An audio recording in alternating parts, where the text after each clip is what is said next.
그 마리아의 향유 사건을 통해서 사실 그 사건이 예수님께서 예수님의 죽으심, 즉 장례를 뜻하는 그런 사건임을 우리에게 말씀하시는 것을 우리가 보았습니다. 원래 그 기름 부음이라는 것은 어느 때 있었던 것이죠, 여러분? 그 기름 부음은 이 구약에 보면 왕이 즉위할 때 기름이 부어졌고, 제사장의 의식적 성묘를 구별하기 위해서 기름이 부어졌고, 또 선지자를 세울 때 기름이 부어졌고, 장례식 때 기름이 부어졌던 것을 알 수 있습니다. 그렇기 때문에 사실 마리아의 그 기름 부으심은 사실 우리에게 그 주님께서는 우리의 죄를 담당하시면 참 제사장이시오, 참 선지자시오, 참 왕이시라는 것을 그 장례를 통해서 입증해 주신다는 그 기름 부으심인 것을 우리는 알게 된다는 것이죠.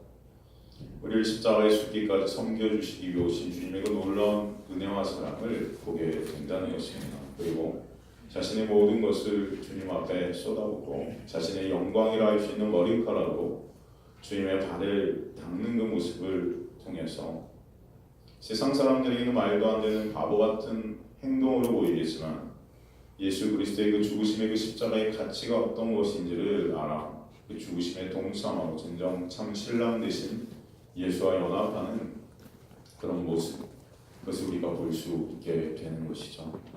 그리고 그 여인이 행한 그 행동이 복음이 전해질 때 그렇기 때문에 이 여인의 이야기도 같이 전해진다는 것은 바로 그 자체가 복음이었다는 것을 우리에게 말씀하셨다는 그런 말씀이라는 것을 우리는 알 수 있었습니다. 그러기에 마리아의 향유 사건에서 보여준 그 예수님의 장례, 그 죽으심의 행진이 사실 오늘 본문에서 계속해서 진행이 되고 있는 것을 우리는 알 수 있습니다. 오늘 본문을 보니까 유대인들은 율법의 근거에서 절기 때마다 성전에 있는 예루살렘에 의무적으로 모여야 했었어요. 당시 6월절에 모여든 유대인들의 숫자가 요세푸스에 의하면, 요세푸스는 이스라엘 역사학자입니다. 270만 정도가 모였더라고요. 270만. 여러분 어마어마한 숫자죠. 270만 정도가 예루살렘에 모여들었었습니다. 이들은 지금 예수께서 예루살렘에 들어오신다는 소식을 듣고 종려나무가지를 가지고 맞으러 나와서 호산나를 외치고 있는 호산나. 여러분 호산나가 무슨 뜻이죠? 호산나가 무슨 뜻입니까? 이 호산나라는 단어가 시편 118편 25절에서 27절에 나온 것을 볼 수 있습니다. 한번 가보겠습니다. 시편 118편 25절에서 27절 보면요, 여호와여 구하옵나니 이제 구원하소서. 여호와여 우리가 구하옵나니 이제 형통하게 하소서. 여호와의 이름으로 오는 자가 복이 있으며 우리가 여호와의 집에서 너희를 축복하였도다. 여호와는 하나님이시라. 그가 우리에게 빛을 비추셨으니 밧줄로 저희 절물을 제단 뿔에 맬지어다 말씀되어 있어요. 여기서 보면 25절에 여호와여 구하옵나니 이제 구원하소서. 이제 구원하소서. 이게 히브리어로 호시아나, 바로 호산나예요. 이제 구원하소서. 이 호산나입니다. 지금 시편 118편 25절에 호시아나, 즉 지금 구원하소서, 이제 구원하소서는 무엇으로부터 우리를 구원해달라는 것입니까, 여러분? 무엇으로부터? 어떤 것에서 구원해달라는 것이죠? 죄에서, 그렇죠? 죄로부터의 구원을 뜻하고 있습니다. 그래서 시편 118편 27절은 제단 뿔이 나오는데 그 밧줄로 절기 제물을 제단 뿔에 맬지어다 되어 있어요. 이 제단 뿔이 무엇을 의미하나 하면 도피성에서부터의 구원의 기회를 우리에게 주심을 의미해요. 여러분 아담의 후손인 저와 여러분, 아담 군상들은 성경은 그 아담 군상들을 다 살인자라고 말합니다. 왜냐하면 죄로 인해 하나님의 관계가 단절된 죄인들이 이제 자신의 힘과 노력으로 만족과 행복이라는 것을 뻥 뚫린 마음에 채워가야 되는데 그것을 자신의 힘으로 채울 수 있어요? 없어요? 없다는 것이죠. 그렇기 때문에 죄인들은 다른 이들의 것들을 끌어당겨서 자신의 행복을 찾는 자들로 어떻게 되는 것이죠. 그래서 여러분 이 세상이 전쟁과도 같다는 것입니다. 전쟁과도 남을 밟고 남을 죽이고 그렇게 올라가야 하는 이 세상의 모습들을 보게 되는 거예요. 자기 외에 다른 모든 사람은 그래서 경쟁자고 밟고 올라가야 되는 대상이 된다는 것입니다. 요한복음 3장 15절 보면 형제를 미워하는 자는 다 살인자라고 하죠. 그러기에 우리들은 전부 다 살인자들이나 똑같아요. 율법에 의하면 살인자는 다 돌로 쳐 죽여야 됩니다. 그런데 우발적 살인을 저지른 사람이 죽음에서 구원받을 수 있는 방법을 하나 두셨는데 그것이 바로 도피성에 피해서 제단의 뿔을 잡는 것이었어요. 바로 그 구원의 기회를 주신 하나님의 은혜를 힌트하는 것이었습니다. 그러므로 시편 118편의 호산나는 모든 죄인들이 외쳐야 하는 죄로부터의 긴박하고 절박한 외침이라는 것입니다. 하나님 살려주세요. 구원해주세요. 이제 구원해주세요. 우리 힘과 노력은 이 죄에서 빠져나올 수 없으니 이 죽음 가운데서 우리를 좀 꺼내주세요. 우리를 좀 꺼내주세요. 구원해주세요. 이 절박한 외침이라는 것이에요. 근데 여러분 오늘 본문에서 이 지금 군중들이 호산나를 외치고 있는데 과연 그럼 오늘 본문의 이 군중들이 호산나를 외치는 이 호산나가 바로 이 죄에서 구원해달라는 이 호산나일까요? 호산나 똑같은 단어를 외치고 있지만 오늘 이 본문 가운데 군중들이 외친 이 호산나와 우리 시편 118편에 나오는 이제 구원하소서라는 이 호산나랑 같은 의미의 호산나일까요? 아닌 거예요. 이게 아닌 거예요.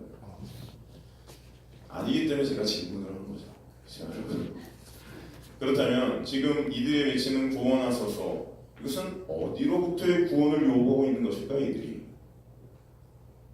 이들은 지금 그 로마의 압제, 육적인 가난과 질병, 당시 유대인들이 가지고 있었던 그런 삶에서의 그런 어떤 삶 가운데 부족함, 그런 나의 유익을 위한 그런 구원을 외치고 있는 거예요. 육적 유익을 위한 그런 구원을 외치고 있는 거죠.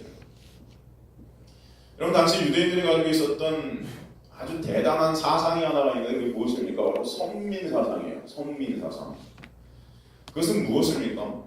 자기들은 하나님의 선민으로 이미 구원을 받은 자들이라는 것입니다. 그렇기 때문에 자연히 그 구원이라는 것이 주어졌기 때문에 그들이 외치는 그 호산나라는 것은 죄로부터의 구원이 아니라 로마 압제의 현실, 그 가난의 현실, 그 삶의 현실로부터의 육적인 구원을 원하는 호산나임을 알 수 있다는 것이죠.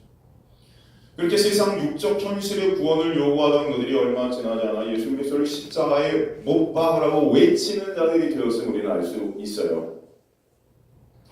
그들이 지금 무엇을 가지고 호산나며 외치고 있냐면 종려나무 가지를 들고 나와 호산나며 외치고 있어요. 이 종려나무 가지는 원래 어느 때 흔드는 것인지 아세요? 바로 장막절에 흔드는 것이죠. 그런데 그들은 지금 장막절에 흔드는 종려나무를 가지고 나와서 6월절에 예루살렘 성에 입성하시는 예수님을 맞이하여 흔들고 있는데 그 이유가 무엇인지 우리가 알아야 된다는 것입니다. 이것은 우리가 좀 역사적 배경을 조금 알 필요가 있어요. 역사 시간이 될 것 같아서 제가 좀 재미없는 역사 시간이 될 것 같아서 그런데 조금 알아야 될 것 같아서 제가 설명하고 넘어가도록 하겠습니다. 여러분 그 당시로부터 한 2세기 전에 이스라엘은 시리아의 식민지였어요. 시리아는 이스라엘의 유화 정책을 써서 그들의 종교와 제사를 인정해줍니다. 나아가 성전을 보수하기 위한 자금까지 지원해주는 그런 일들이 있었어요. 그러던 중에 BC 198년 팔레스타인을 점령한 안티오코스 3세가 BC 190년에 로마를 공격해요. 그런데 로마한테 패배합니다. 그래서 당시 5만 달란트를 로마에 줘야 됐었어요. 5만 달란트. 그때부터 그 자금을 충당하기 위해서 식민지인 이스라엘의 물건들, 특히 이 성전 안의 집기들과 그런 물건들을 모조리 다 빼앗아서 그것을 그 빚으로 충당하는 그런 데 사용을 합니다. 그때부터 유대인들에게는 고난이 시작되고 나아가 그의 아들인 안티오쿠스 에피파네스 때에 와서는 엄청난 박해가 시작이 돼요. 그의 아들 안티오쿠스 에피파네스는 이스라엘의 종교를 뿌리 뽑고 헬라의 종교로 바꾸려고 시도를 하는 등 어마어마한 박해를 이스라엘이 가합니다. 당시 유대인들 안에는 파가 두 개가 있었습니다. 어떤 파가 있었냐면은 오니아스파랑 토비아스파가 있었어요. 이 안티오코스 에피파네스가 당시 오니아스파 대제사장인 오니아스 3세를 내쫓고 그 동생 야손에게 돈을 받고 대제사장직을 시켜줍니다. 재미있는 것은 그것을 보고 메넬리우스라는 사람이 돈을 더 내서 그 제사장직을 또 삽니다. 빼앗아요. 이스라엘 사람은 그것에 반발해서 운동을 일으키는데 그것을 하시딤 운동이라고 해요. 경건주의 운동이라고 합니다. 거기서 생겨난 파가 어떤 파인지 여러분 아세요? 그 하시딤 운동에 생겨난 파가 바로 바리새파예요. 바리새파. 그 당시 안티오쿠스 에피파네스가 이집트를 치러 내려왔는데 그런데 로마의 방해로 이집트를 치지 못하고 다시 돌아오는 길에 그 팔레스타인에는 전쟁에서 그 안티오쿠스 에피파네스가 죽었다는 소문이 돌게 됩니다. 그 소문을 듣고 대제사장직을 빼앗겼던 야손이 다시 메넬리우스를 내쫓고 대제사장직을 탈환합니다. 그 소식을 들은 안티오쿠스 에피파네스는 굉장히 화가 나요. 그래서 군사들을 보내서 그것을 약탈하기 시작합니다. 결국 야손이 시리아 군대가 팔레스타인에 들어오게 하는 구실을 하게 된 거죠. 그래서 안티오쿠스 에피파네스가 당시 아폴리우스 장군을 비롯한 2만 명의 대군을 팔레스타인에 보내서 주둔을 시킵니다. 그러면서 안식일, 할례, 제사 같은 것들을 다 폐지해버리고 구약 성경, 당시의 성경이죠. 그것을 금소로 만들어버려요. 읽지 못하게 해요. 절기도 지키지 못하게 해서 유대인들은 예루살렘 성전에 모이지도 못하게 됩니다. 더 나아가 그 성전 지성소에 제우스 신상을 세우고 제우스에게 제사를 지내게 하고 제사 제물을 유대인들이 가장 부정하게 여기는 돼지로 드리게 해요. 돼지. 그래서 성전 제단에 돼지 피가 물들게 되고 제사후 그 돼지고기를 먹게 합니다. 또 성전에 여사제들을 두고 성매매를 일으켜요. 그중 하나라도 누구라도 그것을 어기면 바로 그 자리에서 죽여버리는 일을 감행합니다. 그런 엄청난 박해 가운데 마따디아라는 노 제사장이 제우스에게 제사를 드리고 하는 유대인을 죽여버리는 일이 나오고 그를 저지하는 왕의 사신과 군사들을 죽이고 그의 5명의 아들과 그를 따르는 무리를 데리고 산으로 도망을 갑니다. 그래서 그 산에서 게릴라전을 펼치기 시작해요. 그는 그 산 가운데 많은 동지자들을 모으고 하시딤과 합세하여, 그죠? 하시딤 아까 말했던 바리새파, 그 경건운동주의자들 합세해서 시리아군과 게릴라전을 펼칩니다. 어떻게 됐을까요? 3년 만에 이 게릴라전에서 이들이 승리를 하게 됩니다. 그래서 시리아군을 몰아내고 성전을 정결케 다시 청소하고 하나님께 제사를 드리게 돼요. 그런 가운데 이 노 제사장은 나이가 많아서 죽게 되고 그의 셋째 아들이 유다가 이 반란군을 지휘해서 이 승리를 거두게 되는데 당시 그 셋째 아들 유다가 너무 싸움을 잘해서 별명이 붙었었는데 그 별명이 뭔지 아십니까? 망치예요. 재밌죠 여러분? 망치. 싸움을 잘해서. 여러분 망치의 히브리어가 뭐냐면은 마카비예요. 마카비. 망치의 히브리어가 마카비. 그 마카비에 의해 성전이 정화가 되고 다시 제사를 드리게 된 것을 기념하는 절기가 바로 하누카, 수전절이라는 절기예요. 그것을 다른 말로 성전 탕환절, 성전 봉헌절이라고 합니다. 재미있는 것은 그 당시 유대인들이 유다 즉 망치라는 별명의 그 마카비를 뭘로 추앙을 하게 되냐면 메시아로 추앙을 하게 됩니다. 드디어 하나님이 보내신 메시아가 와서 우리를 구원해줬다 믿게 되는 거예요. 그래서 이 마카비, 망치, 이 유다가 예루살렘에 입성할 때 유대인들이 종려나무를 흔들면서 호산나를 외쳤습니다. 그 그 마카비부터 시작된 왕조가 하스모니안 왕조예요. 그런데 그 왕조 역시 얼마 지나지 않아 내분과 외세의 공격으로 멸망하게 되고 유대인들이 원하는 그 다윗 왕궁의 그 영광은 오지 않습니다. 그래서 유대인들은 또 이 마카비, 이 망치와 같은 강력한 힘을 가진 당시 로마로부터 자신들을 구원해줄 정치적 군사적 메시아를 기다리고 있게 되는 것이에요. 이해가 되십니까? 이 역사적 배경을 하니까 왜 그들이 이 메시아를 기다리고 있었는지 알게 되겠죠. 그런데 갑자기 이 마카비, 망치보다 훨씬 더 강력한 한 사람이 나타난 거예요. 그 사람은 오병이어로 2만 명을 먹이고요. 폭풍을 잠잠케 하고요. 죽은 자도 살리는 급기야는 그런 어마어마한 기적들을 일으키는 것입니다. 그것들을 이 유대인들 눈앞에서도 이들이 이것을 보게 되는 거죠. 그들이 생각했겠죠, 여러분. 어떤 생각을 했을까요? 드디어 우리에게 로마의 압제에서 건질 메시아를 하나님께서 보내주셨구나. 다시 이제 우리는 다윗 왕 때 그 영광을 회복할 수 있겠구나. 그렇지 않겠습니까, 여러분? 그 와중에 바리새인들과 종교 지도자들은 군중들이 그 예수님을 따르는 것을 보고 자신들의 기득권에 해가 되는 예수를 호심탐탐 제거하려 하고 있었고, 그러기에 지금 예수님을 향해 외치는 그들의 그 호산나는 죄로부터의 구원의 호산나가 아닌 로마의 압제로부터의 구원, 이 정체적 군사적인 구원을 원하는, 즉 자신들의 삶에서의 유익을 위한 예수로 그 예수를 환영하고 반기고 있었던 것을 알 수 있다는 것입니다. 여러분 이해가 되시죠? 그래서 시편 118편에 나오는 호산나와 이들이 외치는 호산나는 다른 거예요. 그러나 며칠 후 이들과 종교 지도자들은 하나가 되어서 예수를 십자가에 못 박으라고 합니다. 왜 그래요? 예수님의 순환을 통해서 자신들에게 도움이 될 줄 알았던 그 예수의 그런 모습이 이제는 전혀 그들에게 도움이 안 된다는 것을 알게 되었기 때문이에요. 참 인간들이 이래요. 그래서 자기 유익이 아니면 하루 아침에도 친구가 원수가 되고 원수가 친구가 되는 세상에, 여러분 그렇지 않습니까?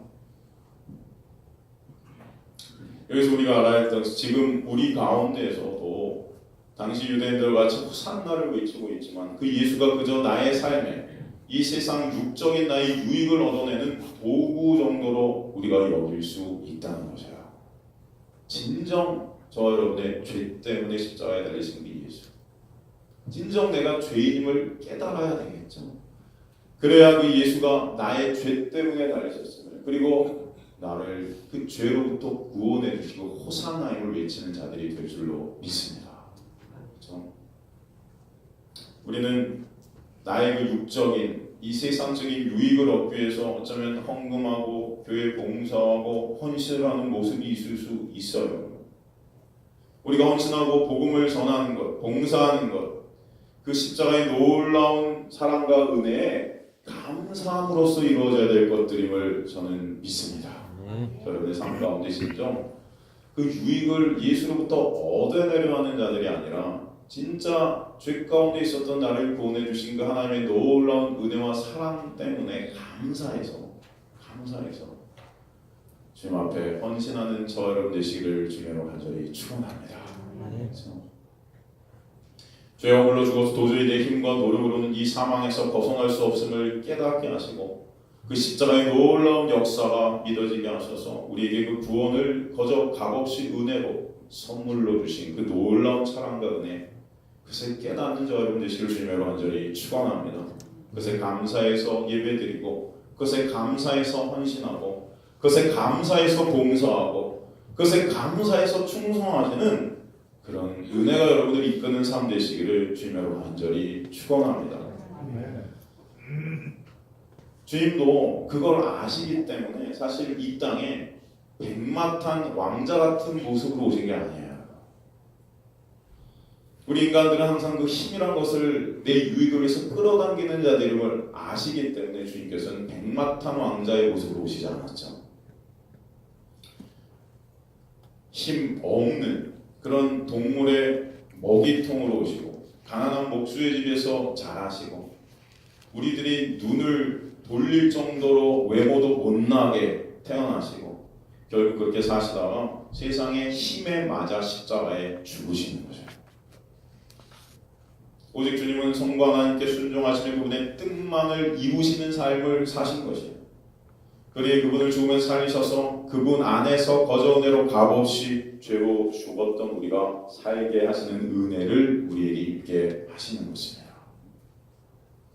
당시 율법을 지켜 자신들의 힘으로 구원을 이룬다 생각하고 힘을 쌓던 그들에게 구원은 오직 하나님만이 시작하시고 하나님만이 완성하시는 것임을 예수 그리스도의 십자가를 통해서 알게 하시는 것입니다. 그 구원이 전적인 하나님의 은혜임을 깨닫게 하신다는 것입니다. 그 주님의 은혜를 바라보지 못하고 죄로 인해 모든 것을 내 힘으로 끌어당겨 그 구원까지도 내 힘과 노력으로 이루려 하는, 그리고 그 힘을 쌓기 위해 예수까지 이용하려는 우리의 실존을 폭로시키시고 드러내셔서 하나님 안을 절도 의존케 하시는 그 자리로 우리를 이끌고 하신 하나님의 은혜가 저와 여러분에게 있게 하심을 믿습니다. 그 구원은 그래서 오직 주님께서 이루어 주셔야 되는 은혜임을 깨닫게 하시는 거예요. 우리는 하나님을 진정 의존하는 자기 부인의 약자의 자리에 가야 될 줄로 믿습니다. 내가 부인되어지는 자리, 그래야 우리는 주님만을 의존할 수 있는 자리가 된다는 거죠. 여러분, 사도 바울 신학의 백미가 뭡니까? 약할 때 강함 되신 주님이에요. 약할 때 강함 되신, 그죠? 예수께서 그렇게 이 세상의 가장 약한 모습으로 죽기까지 복종하신 것을 알 수 있어요. 하나님께서 그런 예수를 원수의 목전에서 상을 차려 주시는 거예요. 그 그림을 오늘 본문이 우리에게 보여주시는 것입니다. 지금 당신의 나라인 이스라엘에 입성하시는 주님의 모습이 어떻습니까? 주님의 모습이 어때요? 오늘 본문을 보니까 참 재밌는 표현을 하지 않습니까? 종려나무 가지를 가지고 맞아 외치듯 호산나 찬송하려 주의 이름으로 오시는 이곳 이스라엘의 왕이시하노라. 예수는 한 어린 나귀를 보고 타시니 이는 기록된 바 시온 따라 두려워하지 말라 보라 너의 왕이 나귀 새끼를 타고 오신다함과 같더라. 그럼 되게 웃기죠.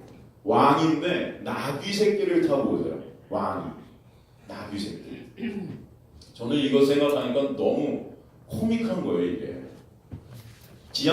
기양 나귀도 아니고 새끼 나귀예요. 새끼 나귀. 여기 새끼 나귀를 여러분이 타시면 어떻게 되냐면은 아마 발이 땅에 닿을 거예요. 그러면은 나귀를 탄 게 아니고 사람이 나귀를 끌고 가는 게 될 거예요. 아마 제가 볼 때는. 그렇지 않겠습니까? 새끼 나귀 얼마나 아마 진짜 웃긴 모습일 거예요. 아니면은 딱 타고 두 발을 앞으로 쫙 뻗어야 될 수도 있어요. 근육에 통증이 오겠죠. 그래서 여러분 운동들을 하셔야 됩니다. 그렇죠? 그러니까 이런 웃긴 모습의 왕으로 오신다는 건데 지금 이 모습이 구약의 예언된 모습이라고 말씀드리고 있어요. 즉 하나님의 구원의 계획 시나리오에 다 들어있다는 것입니다. 그래서 요한복음 12장 15절에 보면은 기록된 바 이렇게 나와요. 기록된 바. 이게 다 예언되었다는 거죠. 어디에 기록이 되었을까요? 이게 스가랴서 9장 9절에서 12절에 이게 기록이 돼요. 한번 가볼게요, 여러분. 스가랴서 9장 9절에서 12절. 찾았으면 한번 같이 읽겠습니다. 스가랴서 9장 9절에서 12절 시작. 시온에 따라 크게 기뻐할지어다. 예루살렘에 따라 즐거이 부를지어다. 보라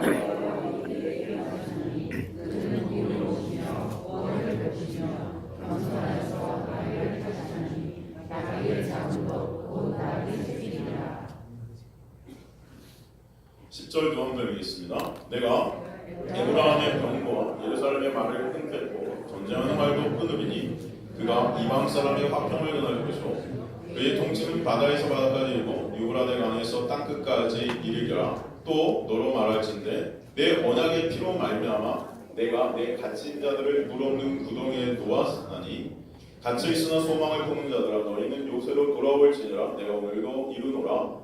내가 네게 갑절이나 갚을 것이라. 아멘. 이 말씀은 지금 나귀를 타고 주님의 입성을 에브라임의 병거와 예루살렘의 말을 끊겠고 전쟁하는 활도 끊기 위함이다 이렇게 말씀하세요. 지금 나귀 새끼를 타고 입성하시는 주님의 모습을 통해서 이런 것들을 끊기 위함이라고 그러죠.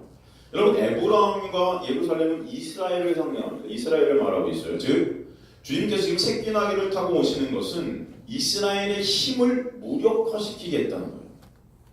그리고 그러한 이스라엘의 힘, 당시 이스라엘의 힘이라는 것은 바로 율법주의, 유대주의, 그죠? 그들의 율법을 지켜서 그 선민사상, 바로 율법을 지켜서 이미 구원이 자신들의 힘으로 이루어졌음을 그 뜻하는 것, 그 율법주의를 갖다 주님께서 폐하시고 무력화시키시고 그 밖에 있는 이방인, 유대인들이 그들을 지옥 백성들이라고 생각했던 그 이방인, 그 개만도 못한 취급을 받았던 그 이방인들에게 무엇이 전해진다 하면 화평이 전해지는데 그 방법이 언약의 피로 말미암아 화평이 전해진다는 거예요. 그것은 먼저 예수 그리스도의 십자가의 보혈로 말미암아 구원이 우리에게 주어지는 것을 우리에게 설명해 주시는 거예요. 은혜로. 즉 구원은 그들이 쌓은 율법 지킴의 힘, 나아가 이 세상의 힘, 그 육적 힘으로 이루는 것이 아니라 오직 예수 그리스도의 그 십자가의 보혈, 그 언약, 그 은혜로 이루어지게 되는 것을 우리에게 설명해 주신다는 것입니다. 그러므로 힘의 상징인 백마탄 왕의 모습이 아닌 그 힘으로 이룰 수 없다는 것을 깨닫게 하시기 위해서 가장 약하고 비웃음 당하는 나귀 새끼를 탄 전혀 왕 같지 않은 모습으로 입성을 하심으로 죄로부터의 구원은 오직 가장 약한 모습으로 율법의 정죄를 다 받으셔서 비참한 죄인으로 십자가에 죽으신 그 보혈 안에 우리가 받아야 될 정죄를 다 덮으시고 가리셔서 그 은혜로만 구원해 주신다는 사실을 우리에게 설명해 주시는 것입니다. 그래서 주님은 힘의 왕이 아닌 은혜의 왕으로 우리 마음에 입성하시는 거예요. 우리의 구원은 오직 예수 그리스도의 그 은혜가 아니면 안 됨을 설명해 주시는 것입니다. 그렇게 주님은 가장 약한 자의 모습으로 우리를 죽기까지 섬기시러 오셔서 그 안에서 우리가 진정 죄에서 구원받는 승리한 모습이 거저 은혜로 값없이 되게 하시는 것이에요. 고린도후서 12장 9절에서 10절 보겠습니다. 고린도후서 12장 9절에서 10절. 나에게 이르시기를 내 은혜가 내게 족하노라. 이는 내 능력이 약한 데서 온전하며 짐이라 하시니라. 그러므로 도리어 크게 기뻐함으로 나의 여러 약한 것들에 대하여 자랑하나니 이는 그리스도의 능력이 내게 머물게 하려 함이라. 그러므로 내가 그리스도를 위하여 약한 것들과 능력과 궁핍과 박해와 공고를 기뻐하노니 이는 내가 약한 그때에 강함이라. 고린도후서 13장 4절을 보면요. 그리스도께서 약하심으로 십자가에 못 박히셨으나 하나님의 능력으로 살아계시니 우리도 그 안에서 약하나 너희에게 대하여 하나님의 능력으로 그와 함께 살리라. 지금 바울이 바라본 십자가의 모습을 우리에게 설명해 줍니다. 예수님의 그 십자가는 이 세상의 관점으로 볼 때 왕이 새끼 나귀를 타고 오는 것처럼 미련해 보이고 우습게 보이고 연약해 보이고 그러나 그 십자가의 놀라운 은혜와 사랑 안에서 거저 값없이 죄인 우리를 의인되게 하시는 놀라운 능력의 십자가임을 우리에게 설명해 주신다는 것입니다.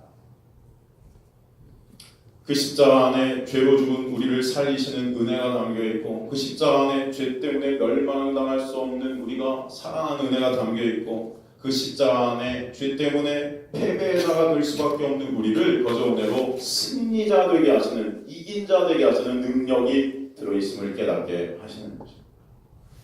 그 은혜가 우리 안에서 체휼될 때 믿어지게 될 때 우리 역시 그 성령께서 은혜가 왕노릇하셔서 그 은혜를 흘려보내는 자기 부인의 삶, 자기의 연약함과 불가능함을 인정하며 하나님만을 의존케 되는 자리로 이끌려짐을 받으며 그러므로 그 은혜가 격발이 돼서 나귀 새끼를 탄 바보 같은 모습으로 점점 바보 같은 삶을 살아가게 되는 우리의 모습으로 주님께서 이끌어 가실 줄 저는 믿습니다. 너나 나나 그 은혜가 아니면 안 되기 때문에 이해하게 되고 용서하게 되고 감싸주게 되고 또 그렇게 못하는 나를 보면 다시 십자가로 가게 하시고 그 은혜로 계속해서 우리를 이끌어 가시는 거예요. 그런 저와 여러분 되시길 주님으로 간절히 축원합니다. 성령께서 그렇게 우리를 인도해 가시는 거예요. 여전히 세상을 보면서 여러분은 그런 우리의 모습을 원하겠죠. 주님 백마를 보내주세요. 그렇죠? 그래서 제가 백마 탄 왕자처럼 좀 살게 해주세요. 그런 우리의 마음들이 있을 거예요. 그렇죠? 근데 주님은 자꾸 여전히 새끼 나귀를 우리한테 보내주시는 것 같아요. 새끼 나귀. 여러분 근데 그것이 은혜임을 아셔야 돼요. 은혜.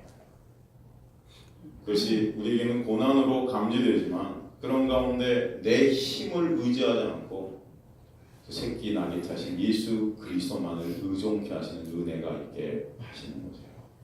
그럼 인간은 죄로 인해서 모든 것들을 나의 힘으로 끌어당기려는 우리 마음들이 있어요. 주님께서 그것을 십자가에서 못 박으시고 온전히 예수 그리스도만을 의존하는 자들로 이끌어 가시려는 믿습니다. 그렇죠? 우리 저번 주에도 제가 예화로 든 두 할머니가 있잖아요. 80이 넘으신 그 의사와 간호사 할머니. 어쩜 평생 쌓은 자신의 힘으로 그 힘을 세상 가운데서 누리면서 그들은 살 수 있었을 것이에요. 그렇지 않겠습니까? 그런데 그들은 아무도 알아주지 않는 카메룬의 가장 가난한 자들을, 병든 자들을 찾아다니면서 그것도 브레이크가 잘 되지 않는 그 똥차, 그 똥차를 생각하면 마치 예수께서 타고 오시는 나귀 새끼 같아요. 브레이크도 다 잘 들지 않는 그 똥차를 타고 다니면서 예수 그리스도의 그 은혜와 사랑을 전하다가 그 똥차 브레이크가 고장나서 한순간에 목숨을 잃으신 것들. 어떻게 보면 세상 사람들의 눈에 보이면 굉장히 미련해 보이고 불쌍해 보일 수 있습니다. 그죠? 세상 사람은 나귀 새끼 타고 오는 미련한 왕, 그 비천해 보이는 그 왕을 미련하다고 조롱할 수 있지만 여러분 그분은 우리의 생명이고 그분은 우리의 모든 것 되심을 저는 믿습니다. 그래서 그분을 사랑하게 되고 그분의 은혜에 감격하게 되는 그 두 할머니는 예수님 같이 참 비천한 모습, 어찌 보면 미련한 모습으로 오직 한 가지 예수 그리스도의 그 복음을 전하는 삶의 모든 것을 다 올인하지만 그것이 진정 여러분 예수 안에서 승리한 모습이라는 것을 우리에게 알게 하실 줄 믿습니다. 저 여러분에게 바로 그 예수만이 생명이고 자랑이시길 저는 주님으로 간절히 축원합니다. 예수만이. 여전히 세상 사람들의 눈에는 그 예수는 미련해 보일 수 있고 그 십자가는 어리석어 보일 거예요. 그러나 그 십자가가 저 여러분에게는 모든 것 되길 간절히 소망합니다. 그렇죠? 그 십자가 아니면 저 여러분은 여기 있을 수도 없어요. 은혜가 아니면 우리는 안 되는 자들이에요. 주님께서는 언젠가 진정 백마탄 왕으로 오실 때가 있으실 것으로 저는 믿습니다. 성경은 우리에게 그것을 증언하죠. 계시록 19장 11절 16절을 보면요. 또 내가 하늘이 열린 것을 보니 보라 백마와 그것을 탄 자가 있으니 그 이름은 충신과 진실이라. 그가 공의로 심판하며 싸우더라. 그 눈은 불꽃 같고 그 머리에는 많은 관들이 있고 또 이름 쓴 것 하나가 있으니 자기밖에 아는 자가 없고 또 그가 핏 뿌린 옷을 입었는데 그 이름은 하나님의 말씀이라 칭하더라. 하늘에 있는 군대들이 희고 깨끗한 세마포 옷을 입고 백마를 타고 그를 따르더라. 그 입에서 예리한 검이 나오니 그것으로 만국을 치겠고 친히 그들을 철장으로 다스리며 또 친히 하나님 곧 전능하신 이의 맹렬한 진노의 포도주를 밟겠고 그 옷과 그 다리에 이름을 쓴 것이 있으니 만왕의 왕이요 만주의 주라 하였더라. 여러분 그가 이제는 언젠가 다시 진정한 왕의 모습으로 오실 것입니다. 그러나 감사한 것은 그가 처음 이 땅에 오셨을 때 이런 비천한 자의 모습으로 오셨기 때문에 그 놀라운 십자가의 보혈로 말미암아 우리가 그 세마포 흰 옷을 입게 하시고 주님을 따르는 자들에게 하신 것이에요. 그래서 이제 주님께서 만왕의 왕으로 오셔도 저와 여러분에는 이제 두려워할 뿐이 아니라 진정 그분을 맞이할 수 있고 그분을 따를 수 있는 자를 되게 하셨음을 믿으시기 간절히 소망합니다. 네. 언젠가 여기는 하얀 옷을 입고 누구 때문에? 예수 그리스도의 십자가의 보혈 때문에 그 보혈로 쓰신 그 하얀 옷, 그 세마포 옷을 입고 주님을 따르는 자들이 되게 하심을 믿습니다. 네. 그 은혜가 흘러지게 하시기 위해서 오늘 예수님께서는 새끼탄 나귀로 웃긴 모습으로 죄의 정죄를 받아야 할 십자가에 달리셔서 우리의 모든 저주와 심판을 다 받아내셔서 온통 피가 뿌려진 옷을 입으심으로 뒤에 따라오는 당신의 군대들인 성도가 희고 깨끗한 세마포 옷을 입게 하신 줄 믿습니다. 아멘. 그 은혜가 어떤 것인지를 알 때 우리도 역시 그 은혜, 그 복음만을 증거하는 나귀 새끼를 탄 자리로 내려가서 복음의 삶을 살아야 될 줄로 믿습니다. 아멘. 사도 바울이 뭐라 그래요? 나는 복음의 빚진 자라 그러죠. 그래서 로마의 복음을 증거하러 간다 그래요. 여러분 그 복음이 여러분에게 모든 것 되실 간절히 소망합니다. 아멘. 복음을 흘려보내시고 그 복음을 나누시고 그 복음이 여러분을 살게 하셨으니 복음 대신 예수 그리스도만 여러분의 자랑 되시고 복음 대신 예수 그리스도만으로 살아가신 저와 여러분 되시기를 주님의 이름으로 간절히 축원합니다. 아멘. 어제 설교를 이제 마무리하면서 그런 생각이 갑자기 들더라고요. 여러분 다 아시는데 한 사람이 그냥 떠올랐어요. 제 머리에. 제 머리에 갑자기 한 사람이 떠올랐는데 그 굉장히 유명했던 사람인데 그 울지마 톤주라는 그런 영화를 이태석 친구가 갑자기 떠올랐습니다. 어제 밤에. 그러면서 참 감동이 됐었어요. 의사를 포기하고 신부가 되었죠. 가장 세상에서 가난한 곳으로 떠나죠. 수단의 톤주라는. 그리고 48의 짧은 생을 삽니다.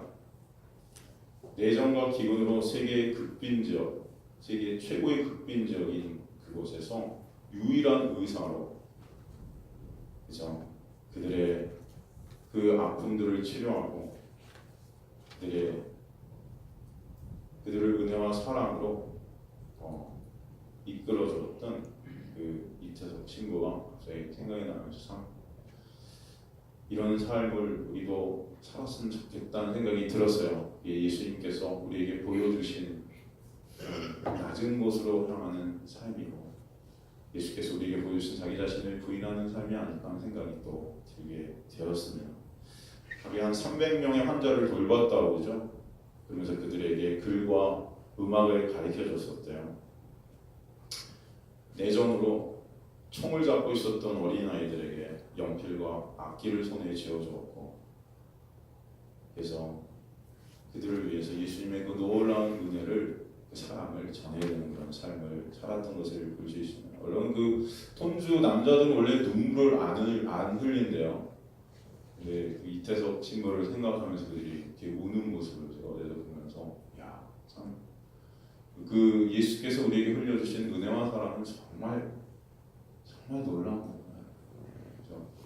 가만히 보면 이 세상은 지금 굉장히 정의를 따지고 그렇죠? 옳은 것들을 따지고 그것으로 서로를 비판하고 정죄하고 그런 모습들이 있는데 그래서 영화 같은 것들은 흥행하는 영화는 다 그런 영화잖아요. 뭐 마블에서 나오고 하는 영웅들이 되는 그렇죠? 나쁜 놈들 박살내는 그런 영화 통쾌하잖아요. 보면 여러분 그죠? 그런데 예수께서는 이 땅에 오셔서 그 은혜로 그 사랑으로 우리를 덮으셨던 것을 보게 돼요. 그런 생각을 합니다. 참 이 혼란한 세상 속에서 주님께서 여러분을 찾아오셔서 주님의 자녀 삼아주신 것, 이 놀라운 은혜와 사랑, 이거보다 더 큰 것이 어디 있을까? 아마 이태석 친구도 그것을 깨달았기에 은혜와 사랑을 흘려주는 그곳에 주님께서 이끌게 하셨고 그것을 주님의 사랑과 은혜로 그들에게 나눠줬던 것을 알게 됩니다. 여러분 십자가라는 것 너무나 놀라워요. 십자가 여러분의 모든 것 되시길 간절히 소망합니다. 그래서 그 은혜와 사랑을 나누는 자들 되시길 간절히 주님으로 축원합니다. 그냥 말씀으로 서로를 정죄하고 말씀으로 서로를 깎아내리는 그런 율법주의적인 우리의 모습이 아니라 예수 그리스도 때문에 우린 다 다르죠. 다를 수 있고 또 생각도 다르고 여러 가지가 다르지만 예수 안에서 한 가족 되었으니까요. 예수의 은혜와 사랑을 나누고 덮고 가리고 하는 그런 우리의 모습들이 되었으면 좋겠어요. 저부터도 그것이 잘 안 돼요. 잘 안 돼서 항상 그것 때문에 힘들어 내 의의를 쌓고 있는 나의 모습들을 보면 영적으로 교만한 나의 모습들을 봐요. 그런 저에게 매 순간 말씀과 다시 그 십자가로 나아가게 하시고 무릎 꿇게 하시는 것 같아요. 어제도 말씀을 준비하지 말씀이다. 나한테 하는 말씀이구나 그 생각이 들게 됩니다. 저는 그 은혜를 흘려가시는 그 사랑을 나누시는 우리 공동체되었으면 좋겠습니다. 우리 위해서 예수께서 십자가에 달리셨고 낮은 곳에서 나귀 탄 모습으로 이렇게 웃긴 모습으로 이렇게 오셨지만 그거는 우리의 진정